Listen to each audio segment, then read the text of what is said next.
नांदुरा दरवर्षीप्रमाणे यंदाही महाकाल कावड निमगाव येथील महाकाल कावड यात्रा सोमवार दिनांक 11/8/2025 ला प्रचंड उत्साहात आणि शिस्तबद्ध वातावरणात यशस्वीरित्या पार पडली।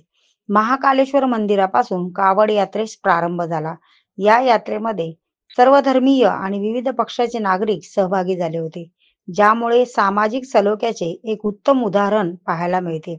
लहान मुलांपासून ते वयोवृद्धांपर्यंत सर्वांनी आपापली जबाबदारी चोख बजावली। वानखेड येथील टाळकरी यांनी सर्वांचे लक्ष वेधून घेतले। त्यांनी पावली खेळत आपली कला सादर केली। या वर्षाची कावड यात्रा यशस्वी करण्यासाठी महाकाल कावड यात्रा समितीने विशेष परिश्रम घेतले। या समितीच्या पदाधिकाऱ्यांनी आणि सदस्यांनी केलेल्या नियोजनामुळेच ही यात्रा शांततेत आणि निर्विघ्नपणे पार पडली। Prime media 24 news Gopal Dhage, Nandura, Buldhana.